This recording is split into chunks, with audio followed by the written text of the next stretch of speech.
या सरकारी जमीन पर कब्जा करके घर बना लिया। जहां कहीं भी इंक्रोचमेंट है, कोलकाता और बंगाल पुलिस उसको, उस इंक्रोचमेंट को अलग अलग रेस्पेक्टिव शहरों के जो म्युनिसिपल कॉरपोरेशन हैं वो नोटिस देकर के बुलडोजर भेज रहे हैं। बस ममता बनर्जी खैर ख्वाह बन रही हैं, हिमायती बन रही हैं। जिन्होंने इनक्रोच किया है उनके घर पर जो बुलडोजर चल रहा है, तो ममता बनर्जी अब उनकी हिमायती बन गई है और उनके समर्थन में चाहती हैं कि उनको इकट्ठा करके पूरे बंगाल में बलवा कराया जाए। प्रदर्शन करने का अधिकार है, आपको विरोध करने का अधिकार है, लेकिन ट्रेलर फाल्टा में जहांगीर की बेगम ने अपनाया था, डंडा चला। अब यहां पर ममता जी कोशिश कर रही हैं कि पूरे प्रदेश में इंक्रोचमेंट हटाने का जो अभियान चल रहा है म्युनिसिपल कॉरपोरेशन और पुलिस के द्वारा, उस अभियान को डिरेल कैसे किया जाए। तो गरीबों को अपने साथ कर लेते हैं। ये कहेंगे कि देखिए गरीबों के तो मसीहा हैं ममता बनर्जी। यही इनकी राजनीति रही है, अवैध लोगों को संरक्षण देना, अवैध कृत्य को पूरी तरह से संरक्षण, संवर्धन और सुरक्षा तीनों देना है। इनको संरक्षित भी करना है, उसको बढ़ाना भी है, और अगर कोई उसको तोड़फोड़ करने के लिए आ जाए तो उसको सुरक्षा भी प्रदान करनी है। 15 वर्षों से इन्होंने यही काम किया। अब अलग अलग म्युनिसिपल कॉरपोरेशन को ये सारे डिटेल्स पता है कि भाई किस इलाके में कितना इंक्रोचमेंट है, तो वो वहां पर पुलिस के साथ, बुलडोजर के साथ पहुंच रही है। इंक्रोचमेंट को हटाने के लिए पुलिस बल का प्रयोग कर रही है, तो लोगों को ये भड़का रही हैं, उनके साथ खड़ी हो रही हैं कि आप, ऐसा लग रहा है कि ये उनका हक है। जमीन सरकार का, अवैध कब्जा करवाया पहले कम्युनिस्टों ने और उसके बाद सुश्री ममता बनर्जी ने, और अब जब पुलिस अवैध कब्जे से जमीन खाली करवा रही है तो ये कह रहे हैं कि गरीबों का हक मारा जा रहा है। गरीबों के खिलाफ जुल्म सितम पर उतर आई है शुभेंदु सरकार।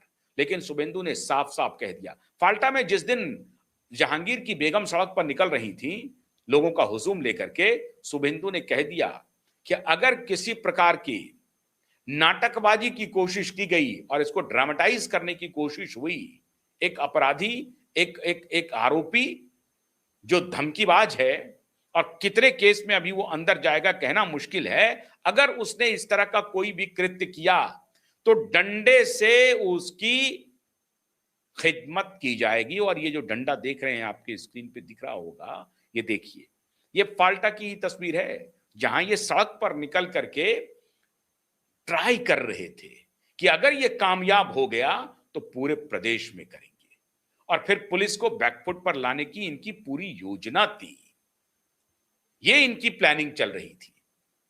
और जब ये अगर पश्चिम बंगाल में ये कामयाब हो जाता तो फिर पूरे देश में ये करने की योजना थी। संप्रदाय विशेष के लोगों को भड़काने की योजना थी। यही इनका टूल किट है। उस संप्रदाय विशेष के लोगों को भड़काओ, कभी भाजपा के नाम पर, कभी आरएसएस के नाम पर, कभी सनातन के नाम पर, कभी खुद के खिलाफ ज्यादती के नाम पर, नाम कोई भी हो, लेकिन एजेंडा सिर्फ यह है कि सड़कों पर खून बहे, सड़कों पर खून की होली खेली जाए। यही प्लानिंग है इनकी। और इस प्लानिंग में पीछे से ये खेल चल रहा है। ये पीछे से, सामने से ये आपको दिख रहा होगा कि ये प्रदर्शन हो रहा है, नहीं, इसकी पूरी प्लानिंग होती है कि कहां पर कितना प्रदर्शन करना है। वरना आप सोचिए, फाल्टा में इनकी हिम्मत देखिए, इनकी हिम्मत देखिए कि सड़क पर एक विशेष संप्रदाय के लोगों को लेकर निकल पड़े ये लोग आंदोलन करने के लिए। क्या हो रहा था, हो क्या रहा था भाई? जहांगीर को पुलिस घुमा रही थी, वो माफी मांग रही थी, इसमें गड़बड़ी क्या है?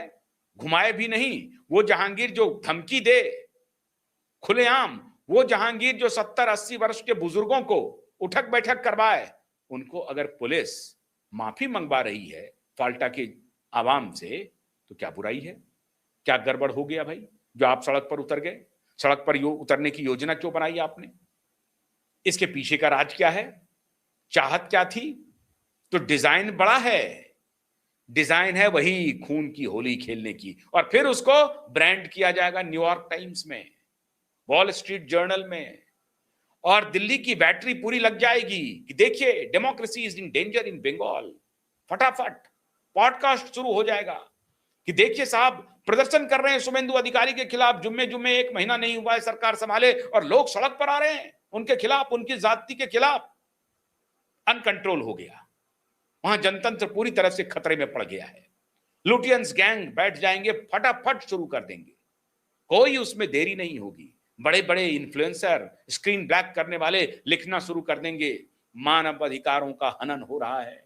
लोग सड़क पर आंदोलन ही तो कर रहे थे, अपनी सरकार के खिलाफ नाराजगी भी व्यक्त करने का अधिकार नहीं रहा अब जनतंत्र में। लच्छेदार भाषाओं का, लच्छेदार शब्दों का शुरू हो जाता विवरण, और इस विवेचना को आप और हम सभी देखते। योजना ये थी, योजना छोटी मोटी नहीं थी। योजना खाली की जहांगीर की पत्नी ने कुछ लोगों को लिया और सड़क पर निकल गए विरोध प्रदर्शन करने के लिए, ये योजना नहीं थी। टाइमिंग देखिए, ममता बनर्जी उस अवैध इंक्रोचमेंट करने वाले लोगों के साथ, हॉकर कह लें या जो भी कर लें, उसमें भी विशेष संप्रदाय के लोग ज्यादा हैं, अधिक संख्या में हैं, लेकिन आप उससे विशेष संप्रदाय के लोग उसको ये ना माने। अवैध लोग चाहे इस संप्रदाय के हैं उस संप्रदाय के हैं, एक ही हैं, यही समझिए आप। हिंदू धर्म के लोग हों या इस्लाम धर्म के लोग हों या सिख हों या ईसाई हो, अवैध तरीके से सरकारी जमीन पर कब्जा करके आप बैठे हुए हैं और नाम दे रहे हैं कि भाई पेट पालने के लिए हमें क्या नहीं करना पड़ता, अनुमति लेकर के करिए। उसका एक प्रोसीजर है। अगर आप सरकारी जमीन पर, सड़क पर, पार्क में, कहीं भी कोई भी दुकान आप करना चाहते हैं तो उसका एक प्रोसीजर है। मतलब प्रोसीजर इसलिए है कि कहीं कोई अगर घटना हो जाए तो जो एजेंसी है उस घटना को हैंडल करने के लिए मुस्तैद रहे।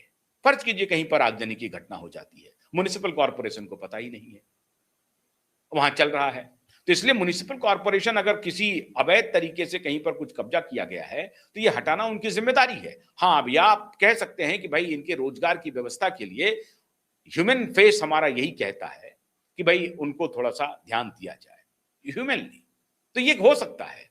लेकिन इसके लिए जो वहां के लोकल रिप्रेजेंटेटिव है, जो प्रशासन के लोग हैं, आम जनता है, इन सबके स्टेक होल्डर्स बैठ करके ये तय करें कि कहां पर किस इलाके में हॉकर बैठेंगे और अपना रोजगार भी चलाएंगे, लोगों को दिक्कत भी नहीं होगी, और कोई अगर ऐसी घटना होती है तो उसमें आप सुरक्षित भी रहेंगे। लेकिन ये तो एजेंडा है ही नहीं। एजेंडा